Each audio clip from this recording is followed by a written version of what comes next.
আমাদের ক্লিনিকে অনেক আর্মি পারসন আসেন, যারা নেভিতে জব করেন তারা আসেন, এয়ারফোর্সের লোকজন আসেন, পুলিশের লোকজন আসেন।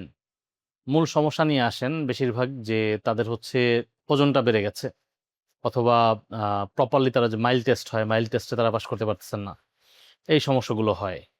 তো এটার একটা মূল কারণ হচ্ছে বয়স বাড়ার সাথে, সাথে মানুষের রক্তনালীগুলো স্টিফ হয়ে যায়।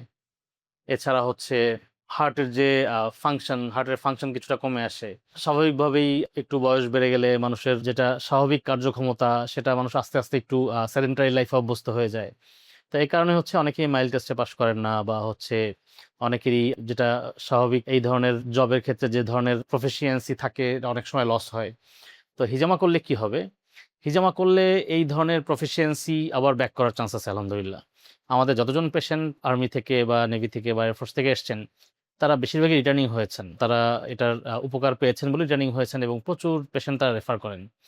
তো আমাদের একটা বেশ বড় অ্যামাউন্টের পেশেন্ট আছেন যারা হচ্ছে এখান থেকে আসেন।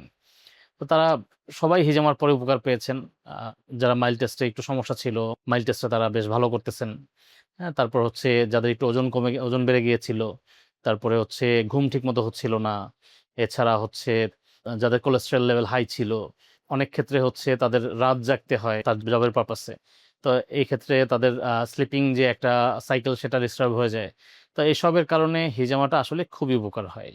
হ্যাঁ? আপনারা সবাই চেষ্টা করতে পারেন, যাদের এই ধরনের সমস্যা আছে হিজামা করতে পারেন। আর যাদের সমস্যা নেই, সামনে সমস্যা হওয়ার সম্ভাবনা মনে করছেন, তারাও এটা থেকে যেন বেঁচে থাকতে পারেন এজন্য হিজামা করাতে পারেন। ইনশাআল্লাহ খুব উপকার হবে।